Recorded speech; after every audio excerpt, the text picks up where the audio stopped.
ಗೋವಾ ಬಂದಿದ್ವಿ. ಗೋವಾದಲ್ಲಿ ಒಂದು ರೂಮ್ ತೊಗೊಂಡಿದ್ದೀವಿ. ಆ ರೂಮ್ಗೆ ಈಗ ತಾನೇ ಜಸ್ಟ್ ಬಂದಿದ್ದೀವಿ ಸ್ನೇಹಿತರೆ. ನಾವು ನನ್ನ ಮಕ್ಕಳು ಬಂದಿದ್ವಿ. ಸೊ ನಾವು ತೊಗೊಂಡೆ ರೂಮ್ನ ತೋರಿಸ್ತೀನಿ ಹೇಗಿದೆ ಅಂತ ಸರಿ ನೋಡಿರಿ. ಹಾಗೆ ಒಳಗಡೆ ಹೋಗ್ತೀನಿ.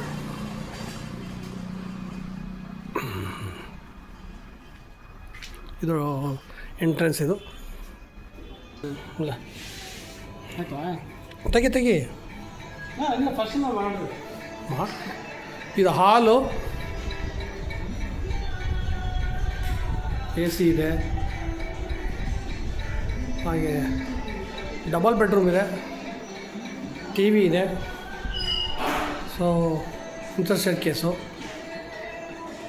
ಕೆಳಗೆ ಒಂದು ಟಾಯ್ಲೆಟು, ಮೇಲೆ ಒಂದು ಲೈಟು, ಒಂದು ಒಳ್ಳೆ ಗಡಿಯಾರ ಹಾಕಿದ್ದಾರೆ, ಒಂದು ಒಳ್ಳೆ ಸೋಫಾ ಇದೆ. ಸೊ ಹೀಗಾಗಿ ಇದು ಸ್ಟೇರ್ ಕೇಸು. ಇದು ಅಡುಗೆ ಮನೆ, ಫ್ರಿಡ್ಜು, ವಾಷಿಂಗ್ ಮಿಷಿನು ಎಲ್ಲ ಇದೆ. ಇದು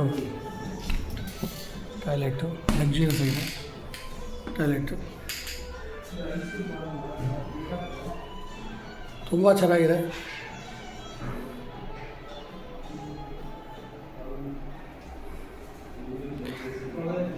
ಫಸ್ಟ್ ಫ್ಲೋರ್ ಹೋಗೋಣ. ನಾವು ಬೆಂಗಳೂರು ರಾತ್ರಿ ಬಿಟ್ಟು ಇಲ್ಲಿಗೆ ಬಂದ್ವಿ. ಬೆಳಗ್ಗೆ 8 ಗಂಟೆಗೆಲ್ಲ ಬಂದು. ತುಂಬ ಚೆನ್ನಾಗಿದೆ ರೂಮು. ನಾವು ಆನ್ಲೈನಲ್ಲೇ ಬುಕ್ ಮಾಡಿದ್ದು.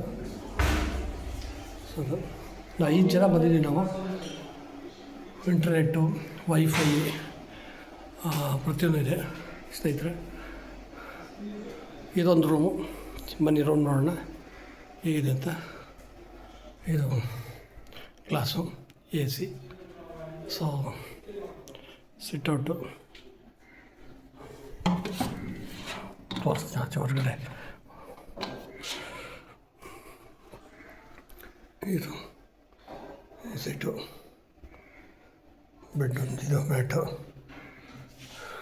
ಬೆಡ್ ತುಂಬ ಚೆನ್ನಾಗಿದೆ. ಫ್ಯಾನು.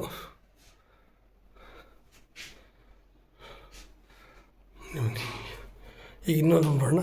2 ರೂಮ್ ಇದೆ. ಇದು 2ನೇ ರೂಮ್. ಇದಕ್ಕೂ AC, ಹಾಲು ಚೆನ್ನಾಗಿದೆ.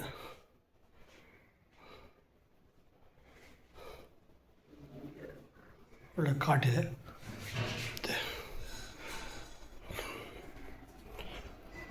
ಇದೊಂದು ಟಾಯ್ಲೆಟು, ಬಾತ್ರೂಮು, ಬಾತ್ರೂಮ್ ಎಲ್ಲ ಸೋಪು, ಪ್ರತಿಯೊಂದು ಟವಲ್ಲು ಗಿವಲ್ಲು ಎಲ್ಲ ಇರ್ತದೆ. ಡ್ರೈಯರು ತುಂಬ ಚೆನ್ನಾಗಿದೆ. ಎಕ್ಸ್ಟ್ರಾ ಬೆಡ್ ಕೂಡ ಇರುತ್ತೆ. ಇದಕ್ಕೆಲ್ಲ ಚಾರ್ಜ್ ಏನು ಎಕ್ಸ್ಟ್ರಾ ಇಲ್ಲ. ಇದು ಸ್ವಿಮ್ಮಿಂಗ್ ಫುಲ್ಲು. ಆಚೆ ಕೂತ್ಕೊಂಡು. ಇದು ಈ ಕಾಟೇಜಿಂದ ಓನರ್ ಮನೆ. ಇದು ಗೋವಾ ಹೊರಗಡೆ ಇರ್ತಕ್ಕಂಥ ಔಟ್ಲುಕ್. ಇದು ಗೋವಾ. ಇದು ಓನರ್ ಮನೆ, ಅವ್ರ ಪ್ರಾಪರ್ಟಿ ಇದು.